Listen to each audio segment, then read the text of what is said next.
invitons à ouvrir vos Bibles ce soir encore avec nous dans le livre de Malachie, à son chapitre 4. Et petit à petit, nous sommes arrivés à la fin de l'étude de Malachie. Je vais lire le passage. Il est écrit « Car voici, le jour vient, ardent comme une fournaise, tous les hautains et tous les méchants seront comme du chaume. Le jour qui vient les embrasera, dit l'Éternel des armées. Il ne leur laissera ni racine, ni rameau, mais pour vous qui craignez l'Éternel, qui craignez mon nom, se levera le soleil de justice, et la guérison sera sous ses ailes. Vous sortirez et vous sauterez comme les veaux d'une étable, et vous foulerez les méchants, car ils seront comme de la cendre sous la plante de vos pieds, au jour que je prépare, dit l'Éternel des armées. Souvenez-vous de la loi de Moïse, mon serviteur, auquel j'ai prescrit en Horeb pour tout Israël des préceptes et des ordonnances. Voici, je vous enverrai Élie, le prophète, avant que le jour de l'Éternel arrive. Le jour grand et redoutable. Il ramènera le cœur des pères à leurs enfants et le cœur des enfants à leurs pères, de peur que je ne vienne frapper le pays d'interdit. Voilà le texte de notre message de ce soir. Et dans notre dernier message, au chapitre 3, verset 13 à 18, nous avons parlé de l'ingratitude du peuple envers son Dieu. Et du verset 13 au verset 15, du verset 13 au verset 15, nous avons parlé de l'ingratitude du peuple, du peuple envers son Dieu et de la crainte de l'Éternel manifestée par ses élus du verset 16 au verset 18. Dans notre texte de ce soir, Malachie chapitre 4, nous parlerons premièrement de la promesse du jugement de l'Éternel contre les rebelles et de la promesse de la grâce de Dieu, de l'Éternel envers ses élus. Et aussi, nous parlerons de la venue de Élie qui devait précéder la venue de notre Seigneur et Sauveur Jésus-Christ. L'Élie dont Malachie parle ici, qui n'est autre que Jean-Baptiste. Ainsi donc, la première chose que nous voyons ici, c'est la promesse de jugement de l'Éternel contre les rebelles, verset 1. Il est dit, car voici le jour vient,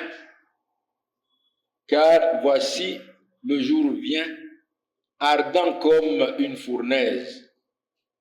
Tous les hautains et tous les méchants seront comme la chaume, comme du chaume. Le jour qui vient les embrasera, dit l'Éternel des armées.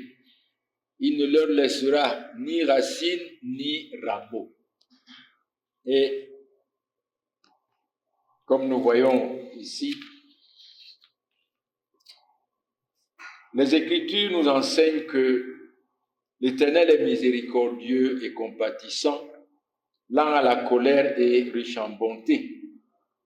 Mais les mêmes Écritures nous enseignent aussi et clairement que l'Éternel est un Dieu de colère et qui juge sévèrement ses ennemis. Il juge sévèrement ses ennemis. Et De la même manière que nous voyons ici dans Malachie, qu'il y a un jour que l'Éternel avait fixé pour juger son peuple. De la même manière, l'Éternel a fixé un jour pour juger le monde par l'homme qu'il a lui-même choisi, par l'homme qu'il a lui-même établi, son Fils Jésus-Christ. Nous le lisons dans Acte 17 et versets 30 et 31, où il est écrit, voyez, l'apôtre Paul exhortant les Corinthiens à abandonner l'idolâtrie pour s'attacher à Christ. Il leur dit, vers la fin de son exhortation, il les appelle à la repentance et il dit, verset 30, il dit, Dieu, sans tenir compte des temps d'ignorance, annonce maintenant à tous les hommes, en tout lieu, qu'ils aient à se repentir, parce qu'il a fixé un jour où il jugera le monde selon la justice par l'homme qu'il a désigné, ce dont il nous a donné, il nous a donné à tous une preuve certaine en le ressuscitant d'entre les morts. Donc, voilà, de la même manière que Dieu est en train d'avertir son peuple ici et en leur appelant même à la repentance, parce que lorsqu'il dit il y a un jour, ça veut dire que l'Éternel n'est pas en train de les frapper tout de suite, mais il leur donne encore du temps. Dans sa miséricorde, il leur donne encore du temps. C'est de la même manière que Dieu patiente encore envers ce monde, car il a fixé un jour où il jugera ce monde par son Fils Jésus-Christ. Oui, chers amis qui m'écoutez, Dieu est miséricordieux et compatissant. Là, la colère est riche en bonté. Et en fait, la miséricorde de Dieu envers vous aujourd'hui, la bonté de Dieu, la compassion de Dieu envers vous aujourd'hui est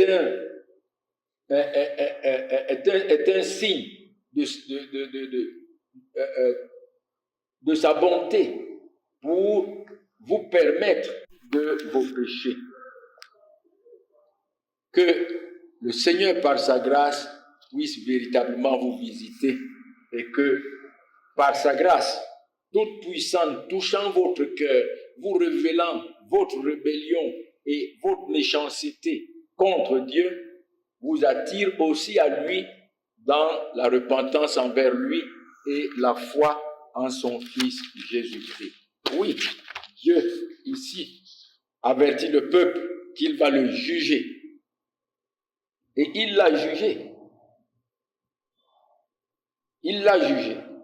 Il l'a jugé par l'armée romaine. Vous voyez, c'est de cela que le prophète Malachie parle ici. Le jugement de l'Éternel s'est abattu sur le peuple d'Israël. Il s'est accompli sur le peuple d'Israël par la destruction de Jérusalem par l'armée romaine en l'an 70. Et selon même ce que le Seigneur Jésus-Christ leur avait annoncé lorsqu'il était encore au milieu d'eux. Et nous pouvons le lire dans Luc 21, ce que le Seigneur Jésus-Christ, ce jugement que le Seigneur Jésus-Christ leur avait annoncé et qui s'est accompli effectivement comme il l'avait annoncé. Dans Luc verset 18, non, Luc 21 et le verset 20 à 24, nous lisons ceci. Lorsque vous verrez, c'est le Seigneur Jésus-Christ qui leur annonce le jugement à venir. Lorsque vous verrez Jérusalem investie par des armées, sachez alors que sa désolation est proche. La désolation de Jérusalem est proche. Alors que ceux qui sont en Judée fuient dans les montagnes, et que ceux qui seront au milieu de Jérusalem n'en sortent,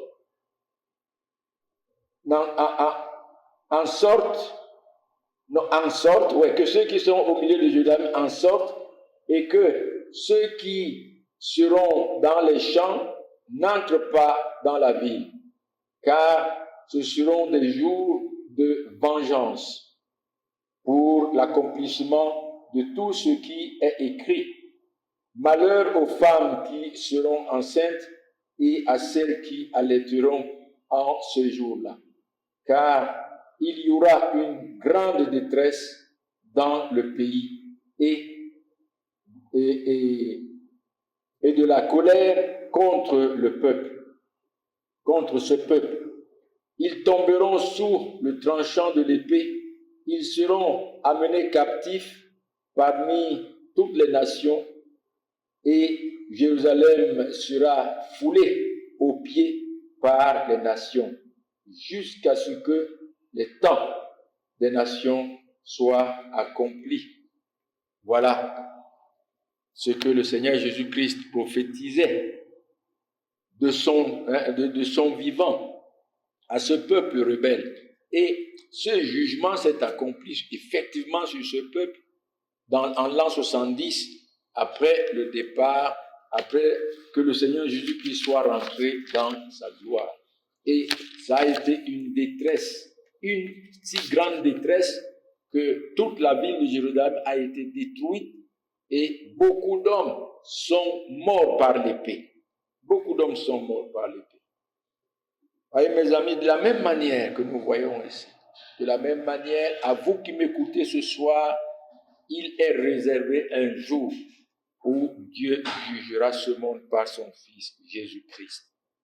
Repentez-vous donc, venez à Christ, attachez-vous à Christ, car c'est lui seul que Dieu a aussi envoyé pour ôter sa colère de déçu son peuple élu depuis avant la fondation du monde.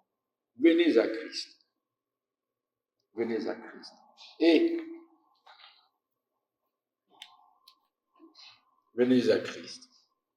Une deuxième chose que nous voyons, la description, n'est-ce pas, de ce jugement, c'est que ce jugement sera ardent comme, ce jour de jugement sera ardent comme une fournaise.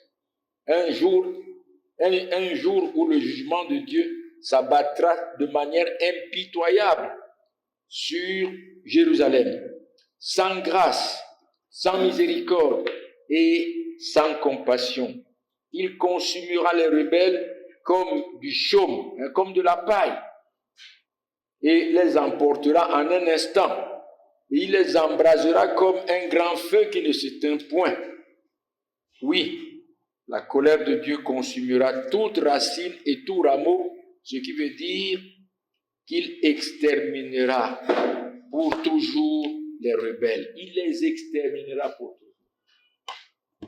Et comme je le disais, c'est ce qui s'était passé en l'an 70 à Jérusalem, en Israël. Et mes amis, ce sera ainsi pour vous. Et ce sera ainsi pour vous qui m'écoutez aujourd'hui. Donc, ainsi sera donc ce jour ardent qui fondra sur les rebelles. Repentez-vous, chers amis, attachez-vous à Christ et vous serez sauvés. Une deuxième chose, comme nous l'avons bien dit, non seulement un jour de jugement, un jour ardent comme une fournaise, mais la promesse de la grâce. Dieu, la Bible nous enseigne que Dieu sait toujours conserver un reste au milieu de son peuple. Un reste mis à part selon l'élection de la grâce. Un reste qui le craint. C'est ainsi que, pendant que nous voyons que la colère de Dieu s'abattra contre les rebelles et les incrédules du peuple, en même temps, le Seigneur promet sa grâce à ses élus qui le craignent. qui le craignent. C'est ainsi que nous lisons dans le verset 2, rentrons dans notre texte, Malachie chapitre 4, au verset 2, il est écrit « Mais pour ceux qui craignent mon nom, se lèvera le soleil de la justice et la guérison sera sous ses ailes.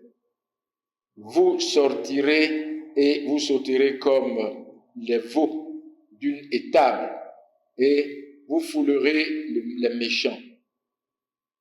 Car ils seront comme de la cendre sous la plante de vos pieds au jour que je prépare, dit l'Éternel des armées. » Verset 2, verset 2 et 4 et 3.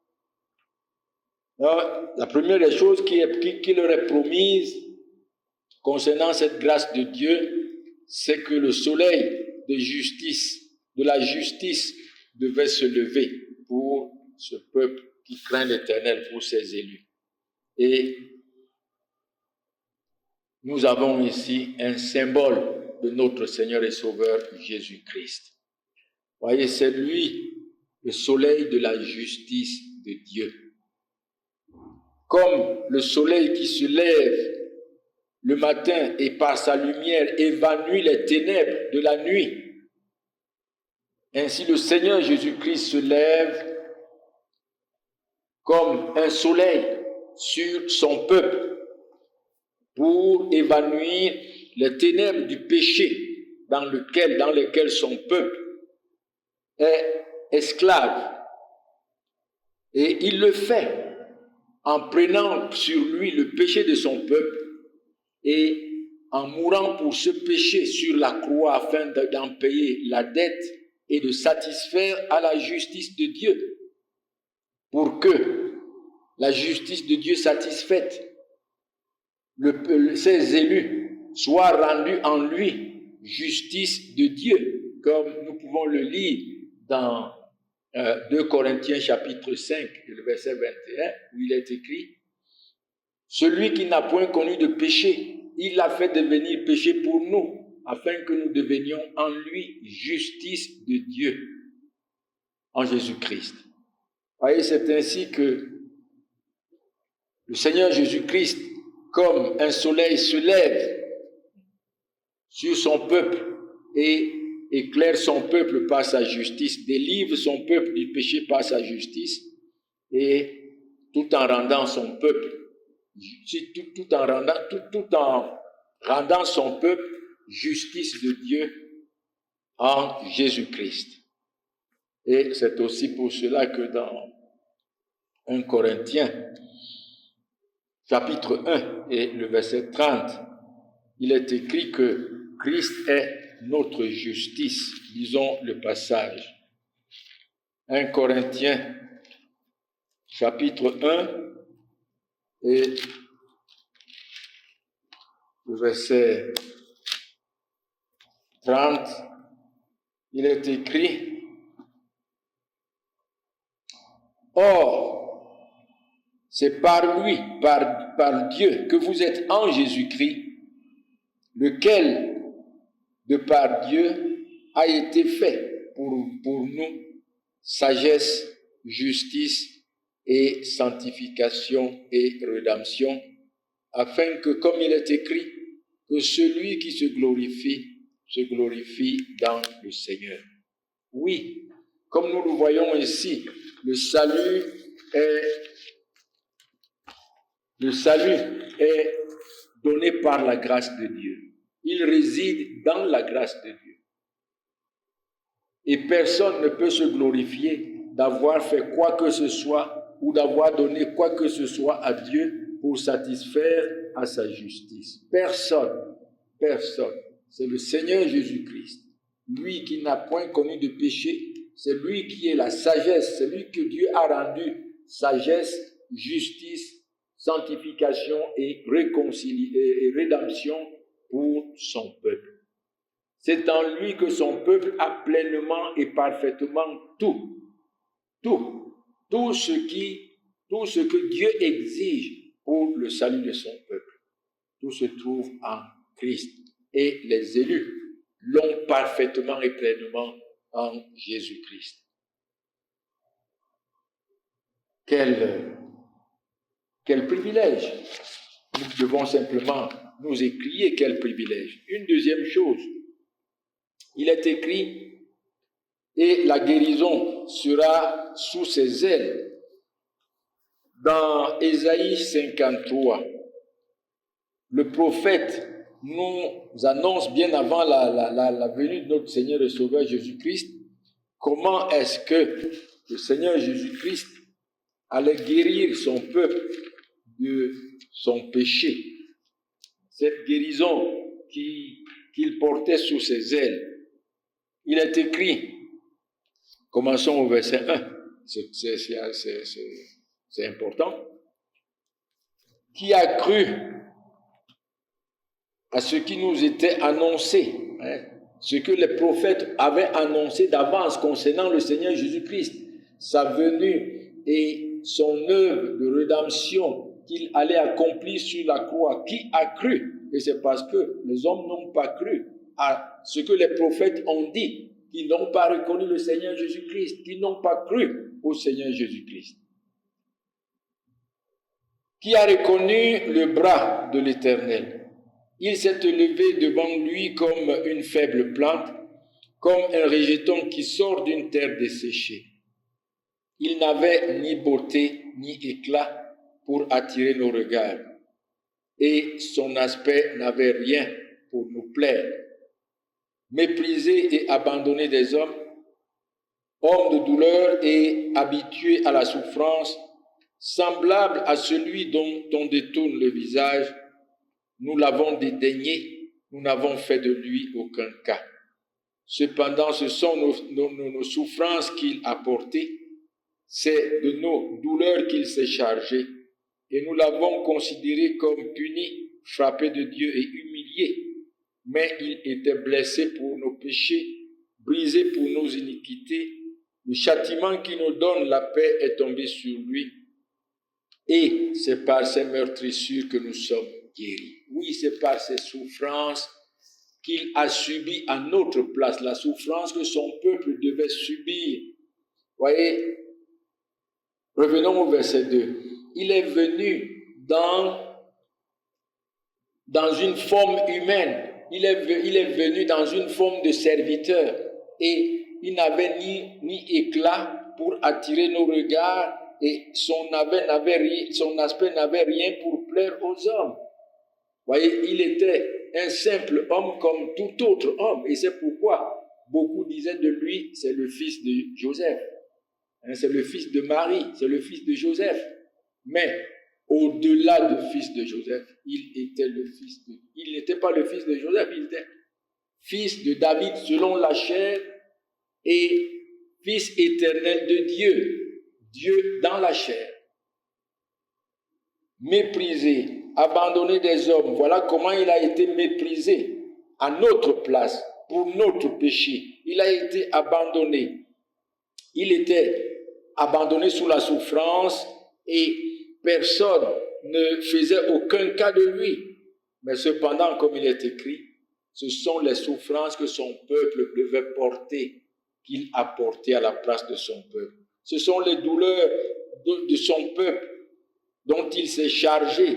Et les hommes l'ont considéré comme quelqu'un qui était puni par Dieu, comme un transgresseur, un usurpateur qui était puni par Dieu, qui était humilié par Dieu. Mais il était en train de souffrir à la place de son peuple, parce qu'il portait le péché de son peuple. Et c'est pourquoi, c'est par ces souffrances-là et ces douleurs-là qu'il a payé le prix du péché de son peuple sur la croix et a sauvé son peuple de ses péchés. Comme il dit dans le verset 5, il était blessé. Vous voyez, le Seigneur Jésus-Christ a été fouetté, il a été crucifié, son sang a coulé, il était blessé pour nos péchés et brisé pour nos iniquités. Et le châtiment qui nous donne la paix est tombé sur lui. Vous voyez, c'est sur nous, ces élus, que la colère de Dieu devait tomber. C'est nous qui devrions subir cette colère et ces souffrances, mais il les a subies à notre place. Et par ces souffrances, il nous a guéris du péché. Il nous a délivrés du péché, de la puissance du péché, de la servitude du péché, et il nous a donné la vie éternelle. Voilà donc comment est-ce qu'il portait la guérison. Il portait la guérison de son peuple sous ses ailes. Et aussi, il est encore dit au verset 2, voilà ce qui est promis à ses élus, vous sortirez et vous sortirez comme des veaux d'une étable. Nous voyons encore là un symbole de la restauration du peuple de Dieu et de la joie et de l'allégresse que le sang de Christ qui a coulé sur la croix, qui a payé la dette du péché du peuple et qui a satisfait à la justice de Dieu, devait combler les cœurs des élus. Cette joie et cette allégresse qui comblent les cœurs des élus et comme des veaux, des veaux, pleins de vigueur et de force, ils sautent, ils dansent devant l'Éternel en reconnaissance pour le grand amour dont l'Éternel les a aimés en Jésus-Christ. Oui, mes amis, c'est cette joie qui anime véritablement les enfants de Dieu. Quels que soient les moments, les temps et les changements par lesquels ils passent, oui, ils ressentent la douleur dans leur corps, mais leur cœur reste néanmoins rempli de joie et d'allégresse. Rempli de joie et d'allégresse. Parce qu'ils n'ont pas les yeux fixés sur eux-mêmes, sur leurs souffrances, ils n'ont pas les yeux fixés sur les choses de ce monde, les choses passagères et périssables, mais ils ont le cœur fixé sur la gloire éternelle qui leur a été préparée là-haut. Et une autre chose au verset 3, il est dit encore au verset 3, revenons dans notre texte,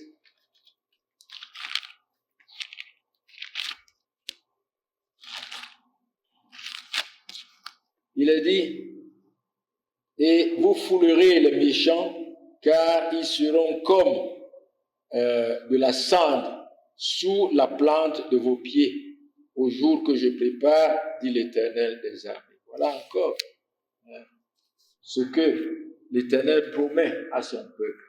Et là, nous comprenons simplement que le fait que le Seigneur Jésus-Christ est victorieux de tous ses ennemis et de tous les rebelles contre Dieu, sa victoire est la victoire de son peuple.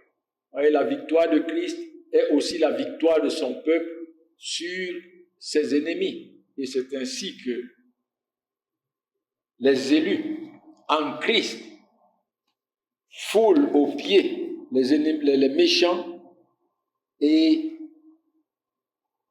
parce que les méchants sont comme de la cendre sous leurs pieds, au jour du jugement que Dieu prépare pour les rebelles. Voyez, mes amis, en Christ, nous sommes victorieux. Nous partageons la victoire de Christ. C'est parce qu'il a vaincu que nous sommes victorieux, nous aussi. C'est parce qu'il a triomphé que nous aussi nous triomphons. Non pas parce que nous avons en nous-mêmes une certaine puissance, une certaine force, mais parce que c'est lui qui agit en nous. C'est sa victoire qui agit pour notre compte, en notre faveur.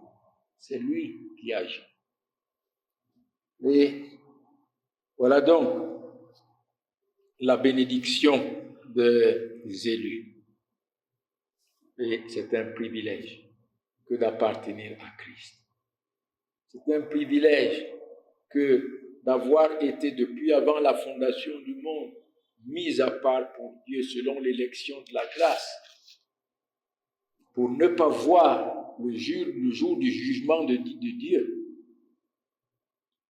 ou pour ne pas subir la colère de Dieu lorsque ce jour viendra. Mais de se réjouir en son Fils Jésus-Christ. Et tous ces ennemis de Christ et tous ces ennemis, tous ces rebelles, tous ces méchants dont Dieu parle ici, nous pouvons les voir dans le péché qui est l'ennemi des enfants de Dieu, dans la chair qui est l'ennemi des enfants de Dieu, dans le diable qui est l'ennemi des enfants de Dieu, dans le monde qui est l'ennemi des enfants de Dieu. Et tous ces ennemis-là, le Seigneur et Sauveur Jésus-Christ les a vaincus par le sang de sa croix et les a livrés publiquement en spectacle par le sang de sa croix. Quelle grâce et quel grand salut. Et une troisième chose que nous voyons dans notre texte, verset 4, il est écrit: souvenez-vous de la loi de Moïse, mon serviteur, auquel j'ai prescrit en Horeb pour tout Israël des préceptes et des ordonnances. Et là, le Seigneur, notre Dieu, appelle son peuple à se souvenir de la loi de Moïse, et certainement pour les appeler à la repentance et à la foi. En son Fils Jésus-Christ, le soleil de justice qui devait se lever. Pourquoi? Parce que la loi de Moïse, elle a été donnée pour révéler la sainteté de Dieu au peuple, aux hommes, tout court. Elle a été donnée pour révéler la profondeur de la dépravation de la nature humaine et l'incapacité de l'homme à pouvoir faire quoi que ce soit pour son salut, pour sauver son âme, ou bien pour donner à Dieu, ou bien pour que Dieu lui soit favorable. L'homme ne peut absolument rien faire pour attirer le regard favorable de Dieu. Et de l'autre côté, cette loi a été donnée pour tourner les yeux des hommes vers la grâce de Dieu en Jésus-Christ. Et lorsque le Seigneur, l'Éternel, dit ici que le peuple se souvienne de la loi de Moïse, c'est un rappel à la repentance et à la foi en Jésus-Christ, dont Moïse a parlé dans les promesses, dans les symboles, dans les images, comme nous le voyons ici dans notre texte, le soleil de justice. Et c'est ainsi donc que le peuple devait s'attacher à la loi de Dieu, non pas pour vouloir plaire à Dieu par la loi, mais pour se reposer dans les promesses de Dieu en Jésus-Christ, les promesses de la rédemption, les promesses de la vie éternelle en Jésus-Christ. Et dans le verset 5 et 6,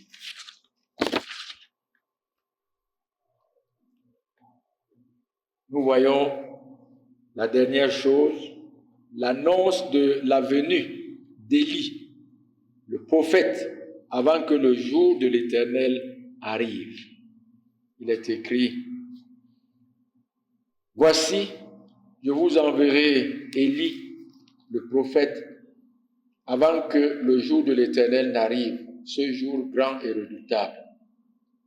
Il ramènera le cœur des pères à leurs enfants et le cœur des enfants à leurs pères, de peur que je ne vienne frapper le pays d'interdit, de peur que je ne vienne exterminer le pays.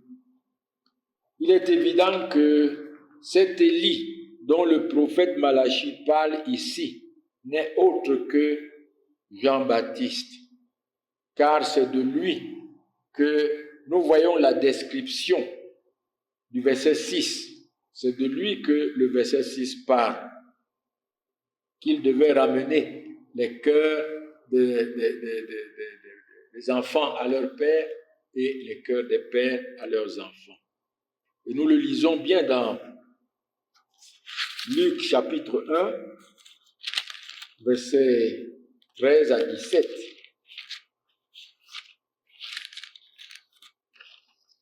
Il est écrit,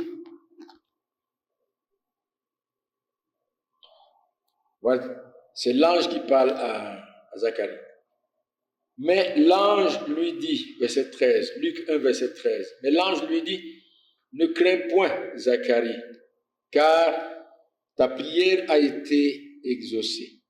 Ta femme Élisabeth enfantera un fils, et tu lui donneras le nom de Jean. Il sera pour toi un sujet de joie et d'allégresse, et plusieurs se réjouiront de sa naissance, car il sera grand devant le Seigneur.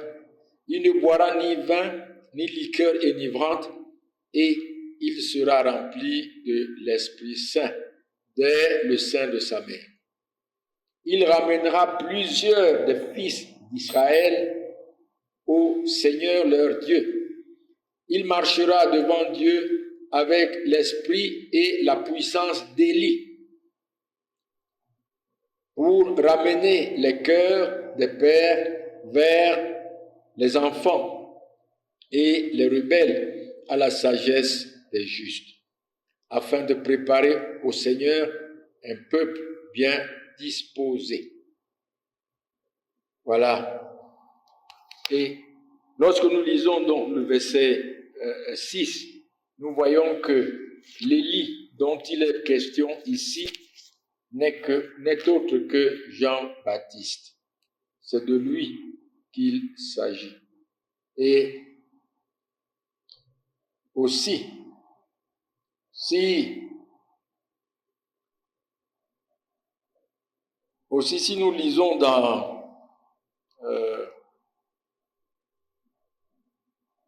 Jean 3,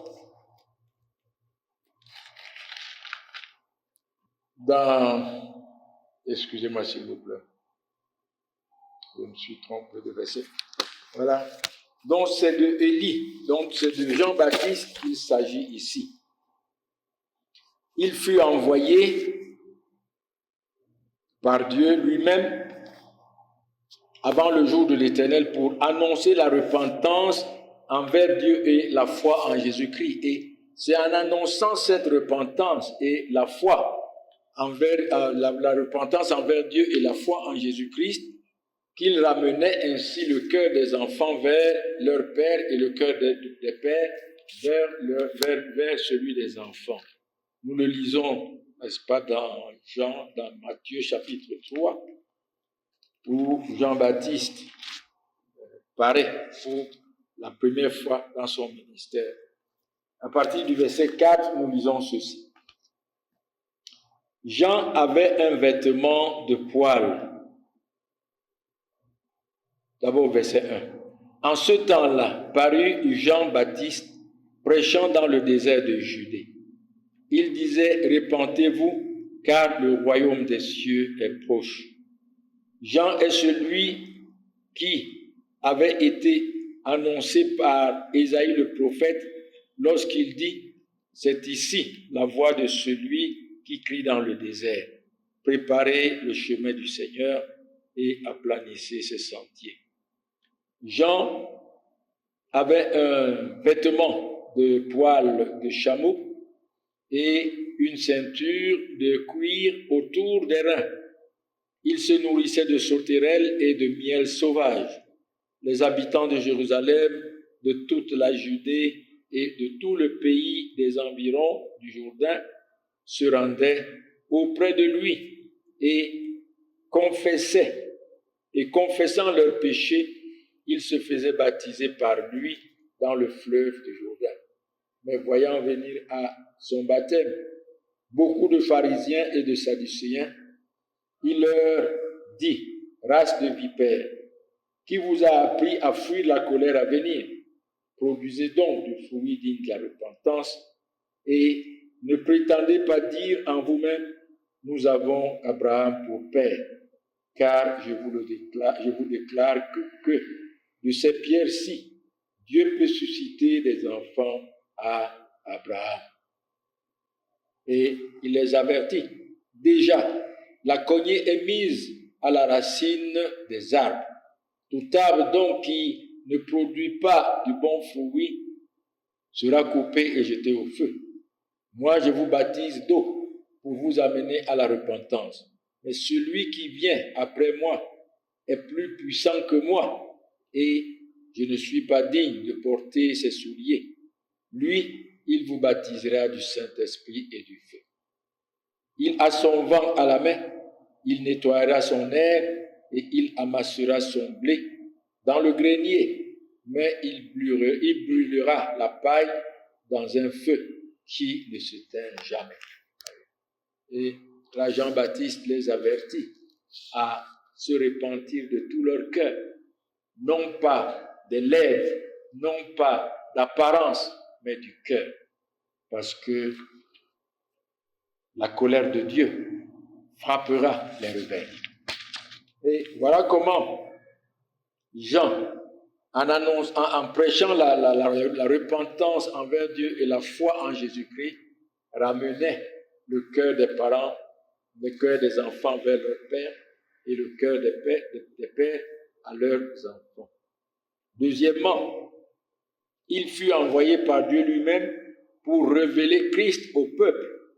C'est pour cela qu'il devait venir avant que le jour du jugement en l'an 70 après Christ n'arrive et que Jérusalem soit détruite.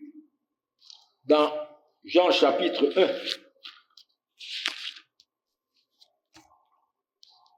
du verset 19 à 34, voici le témoignage de Jean-Baptiste. Il dit, voici le témoignage de Jean lorsque les Juifs envoyèrent de Jérusalem des sacrificateurs et des Lévites pour lui demander, toi, qui es-tu? Il déclara, et ne n'y a point, il déclara qu'il n'était pas le Christ, et ils lui demandèrent donc, quoi donc? Es-tu Élie? Et il dit, je ne le suis point. Es-tu le prophète? Et il répondit, non. Ils lui dirent alors, qui es-tu? Afin que nous donnions une réponse à ceux qui nous ont envoyés. Que dis-tu de toi-même? Moi, dit-il, je suis la voix de celui qui crie dans le désert. Aplanissez le chemin du Seigneur, comme dit Ésaïe le prophète. Ceux qui avaient été envoyés étaient des pharisiens. Ils lui firent encore cette question. Pourquoi donc baptises-tu si tu n'es pas le Christ, ni Élie, ni le prophète? Jean leur répondit, moi je baptise d'eau. Mais au milieu de vous, il y a quelqu'un que vous ne connaissez pas. Il vient après moi. Je ne suis pas digne de délier la courroie de ses chaussures, de ses souliers. Ces choses se passèrent à Béthanie, au-delà du Jourdain où Jean baptisait. Le lendemain, il vit Jésus venant à lui et il dit, voici l'agneau de Dieu qui ôte le péché du monde. C'est celui dont j'ai dit, après moi vient un homme qui m'a précédé, car il était avant moi. Je ne le connaissais pas, mais c'est afin qu'il soit manifesté à Israël que je suis venu baptiser d'eau. Jean rendit ce témoignage, j'ai vu l'Esprit descendre du ciel comme une colombe et s'arrêter sur lui. Je ne le connaissais pas, mais celui qui m'a envoyé baptiser d'eau, celui-là m'a dit, celui sur qui tu verras l'Esprit descendre et s'arrêter, c'est celui qui baptise du Saint-Esprit. Et j'ai vu et j'ai rendu témoignage qu'il était le Fils de Dieu, le Christ